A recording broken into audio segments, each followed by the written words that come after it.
أعوذ بالله من الشيطان الرجيم بسم الله الرحمن الرحيم الحمد لله والصلاة على أهلها ولعنة الله على أعدائهم أجمعين۔ اللہ تبارک و تعالیٰ کے حمد و شکر آپ اور ہم پر واجب ہے۔ تو جب تک ہم خدا کو نہیں پہچانتے اس وقت تک جو ہے ہم حمد و شکر بھی صحیح معنی میں انجام نہیں دے سکتے۔ لہٰذا یہ درس عقائد پر مشتمل ہے۔ عقیدہ جب تک آپ کا اور ہمارا درست نہ ہو تب تک جو ہے باقی فروعات پر جو ہے نا ہم صحیح معنوں میں ہم عمل پیرا نہیں ہو سکتے۔ لہٰذا آج حمد الہی پر ہم شروع کریں گے۔ اللہ تبارک و تعالیٰ کے حمد و ستائش کے بارے میں آپ پر ہمارا کیا نظریہ ہے؟ امیر المومنین علیہ الصلاۃ والسلام خدا تبارک و تعالیٰ کے حمد و ستائش کے بارے میں فرماتے ہیں کہ سب سے پہلے اللہ تبارک و تعالیٰ کی نعمتوں کو یاد کرنا ہوگا۔ آپ اور ہم یہ سمجھ لیں کہ کتنی نعمتیں خدا نے آپ اور ہمیں عطا کی ہے، ان کو ہم شمار بھی نہیں کر سکتے۔ ان تعدوا نعمت اللہ لا تحصوها، شمار نہیں کر سکتے۔ تو بس اس کا مطلب ہے ہم حمد و ستائش بھی کما حق ہم انجام نہیں دے سکتے۔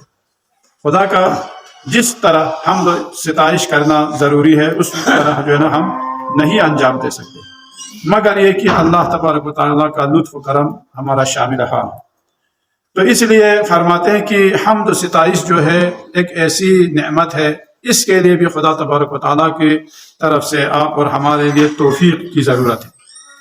اگر خدا نے ہمیں توفیق نہیں دی تو ہم اور آپ الحمدللہ آپ اور ہم ابھی نماز میں شامل ہوتے ہیں، مسجد میں آتے ہیں یا جو بھی نیک اعمال انجام دیتے ہیں، یہ سب خدا تبارک و تعالیٰ کی توفیقات میں سے کہ انہوں نے توفیق دی تو آپ مسجد میں آ گئے، انہوں نے توفیق دی تو آپ نماز میں جو ہے شریک ہوتے ہیں یا جو بھی نیک اعمال انجام دیتے ہیں، یہ بھی خدا۔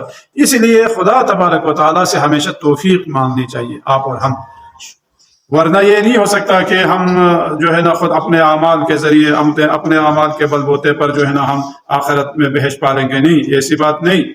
لہٰذا ہر چیز کے لیے توفیق الہی جو ہے نا آپ اور ہمیں مانگنی چاہیے۔ پھر خدا تبارک و تعالیٰ کے حمد و ستائش کرنے سے ہم عاجز ہیں، یہ بھی ہمارے ذہن میں ہونی چاہیے۔ چنانچہ امیر المومنین علیہ الصلاۃ والسلام نہج البلاغہ کے پہلے خطبے میں فرماتے ہیں کہ پروردگارا تیرا حمد و ستائش کرنا جو ہے نا اس سے ہر کوئی عاجز ہے۔ الحمدللہ الذی لا یبلغ مدحتہ القائل ولا یحصی نعماہ العاطل، کوئی حمد و ستائش کرنے والا جو ہے نا آپ کا حمد و ستائش نہیں کر سکتا، کوئی نعمتوں کو گننے والا آپ کی دی ہوئی نعمتوں کو نہیں گن سکتا۔ کیا کیا نعمتیں ہیں؟ ما عرفنا کا حق معرفتک، یہ حدیث پیغمبر اکرم سے مشہور ہے۔ جو خدا تبارک و تعالیٰ کی معرفت آپ اور ہمیں حاصل نہیں ہوتی، کیوں؟ اس لیے کہ خود پیغمبر اکرم کا فرمان ہے ما عرفنا کا حق معرفتک، پروردگارا جس طرح تجھے پہچاننے کا حق ہے اس طرح ہم نے نہیں پہچانا۔ جب رسول خدا نہیں پہچان سکتے اور آپ اور ہم، ہماری کیا مجال؟ لہذا ہم عاجز ہیں۔ ایسی صورت میں حمد و ستائش پھر اس میں بھی ہم ناتوان ہیں، نہیں کر سکتے۔ امام جعفر صادق علیہ الصلوۃ والسلام نے فرمایا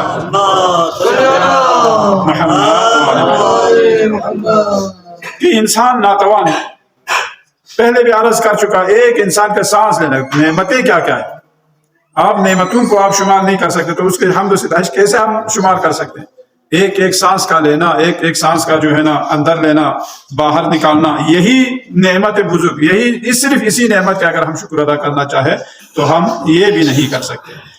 اس لیے کہ آپ کو ہمیں دیکھیں، خدا تبارک و تعالیٰ نے نیستی سے یا عدم سے وجود میں لایا۔ وجود کون سا وجود؟ آپ کو انسان بنا کر، انسان میں بھی آپ کو صحت سلامت جیسی نعمت دی، تر و تازہ اور بغیر کسی عیب اور نقص کے اعضاء و جوارح دیے، ہاتھ پاؤں سالم دیے، آنکھیں سالم دی، کان سالم دیے، اور آپ کے لیے کیا کیا نعمتیں۔ ورنہ آپ اور ہم دیکھتے ہیں کہ کتنے لوگ بیچارے غریب لوگ جو معذور ہیں، جو چل نہیں سکتے، پھر نہیں سکتے، بات نہیں کر سکتے، یہ تمام نعمتیں اگر آپ اور ہم گن لیں تو معلوم ہوگا۔ اس لیے یہ روایت ہے کہ ہسپتالوں میں جایا کریں تاکہ لوگوں کو دیکھ کر آپ اور ہمیں عبرت حاصل ہو۔ کتنے لوگ ہیں جو باہر نہیں جا سکتے، رفع حاجت کے لیے نہیں جا سکتے، اس وقت آپ اور ہمیں جو ہے نا شکر کرنے کا آپ کو ہمیں جو ہے نا احساس ہوگا کہ پروردگارا تیرا شکر، تو نے ہمیں صحت جیسی نعمت عطا کی، اب ان تمام نعمتوں کو آپ گننا چاہیں تو نہیں گن سکتے، اس لیے فرمایا کہ صبر اور شکر کو جو ہے نا ساتھ رکھا ہے، صبر اور شکر کو ساتھ رکھا۔ کیوں ساتھ رکھا؟ کیونکہ اگر آپ اور ہم کسی بھی معمولی امتحانات پر صبر نہ کریں گے تو شکر بھی انجام نہیں پا سکیں گے، کیونکہ شکر کا بھی جو ہے ہر چیز کا شکر کرنے کا طریقہ الگ الگ ہے۔ مثلا مال دولت پر شکر کیا ہے کہ ان کو صحیح مخارج میں آپ خرچ کریں، اچھا جی اپنے عزیز اقربا کا خیال رکھیں، یہ شکر ہے مال کا۔ صحت کا اگر شکر کرنا چاہے تو کیا کرنا چاہیے کہ دوسروں کی خدمت خلق کو اپنے لیے اپنانا چاہیے، یہ شکر ہے۔ اور اسی طرح کوئی پڑوس میں یا اگر کوئی محتاج ہو اس کی خدمت کرنا، یہ بھی شکر کا طریقہ ہے۔ یہ تو نہیں کہ مثلا آپ اور ہم کسی کا خیال نہ رکھے، صرف مسجد میں آ کر شکر اللہ یا شکر الحمدللہ کہتے رہے کہ یہ شکر نہیں، بلکہ ہر چیز کا شکر گزاری کا جو ہے نا وہ بہت الگ الگ ہے۔ اس لیے فرماتے کہ جو بھی مصیبت آ جائے، کیونکہ پہلے بھی عرض کر چکا مسلمان مومن کے لیے ہر چیز نعمت، یعنی آپ کے لیے صحت بھی بڑی نعمت ہے، بیماری بھی نعمت ہے، اور اسی طرح فقر و فاقہ کشی بھی نعمت ہے، ناداری بھی نعمت ہے۔ کیوں؟ اس لیے کہ قیامت کے دن ہر کوئی یہی افسوس کرے گا، پروردگارا مجھے دنیا میں صرف تو لا یموت سے زیادہ اگر رزق نہ دیا ہوتا۔ سارے مالدار لوگ بھی افسوس کریں گے، اے کاش یہ اتنا سارا مال مجھے نہ دیا ہوتا۔ یا جو غریب لوگ ہیں وہ بھی کہیں گے کہ پروردگارا صرف مجھے یہی قوت لا یموت اگر دیتے یہی کافی تھا، اس سے زیادہ مجھے نہ دیتا۔ تو وہ اس وقت وہاں پر یہ تمنا کریں گے۔ کیوں؟ اس لیے کہ قیامت کے دن جو ہے غریب لوگ امیروں سے 500 سال پہلے جنت جائیں گے۔ اب 500 سال پتہ نہیں نوری سال ہے کیا سال ہے، لیکن روایات میں ہے کہ 500 سال پہلے جو ہے وہ غریب لوگ جو ہے نا جنت جائیں گے۔ تو شکر اور صبر جو ہے نا ساتھ رکھا، ہر چیز پر جو ہے نا صبر کرنا یہ بھی شکر الہی، بیماری پر صبر کرنا یہ بھی شکر الہی ہے۔